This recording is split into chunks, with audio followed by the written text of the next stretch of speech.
দিয়েছেন। সূরাতুল মায়েদা খুলে দেখবেন 51 নং আয়াত রব্বুল আলামিন বললেন, ইয়া আইয়ুহাল্লাযীনা আমানু,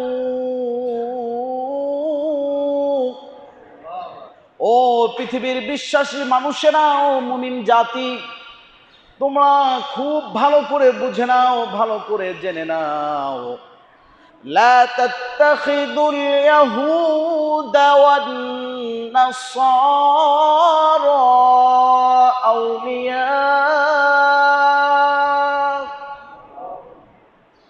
পৃথিবীর কোন মুসলমান যেন কোন ইহুদিকে বন্ধু না বানায়, কোন খ্রিস্টানকে যেন বন্ধু না বানায়।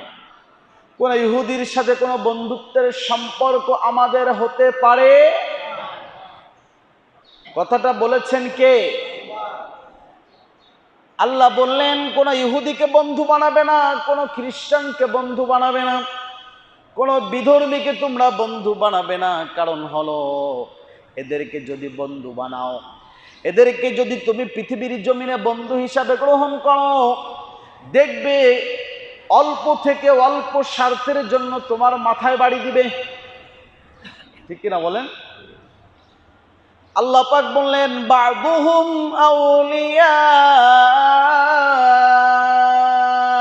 বা'দ ওয়া মান ইয়াতাওয়াল্লাহুম ফাইন্নাহু মিনকুম ইন্নাল্লাহা লা ইয়াহদিল কওমাল যালিমিন।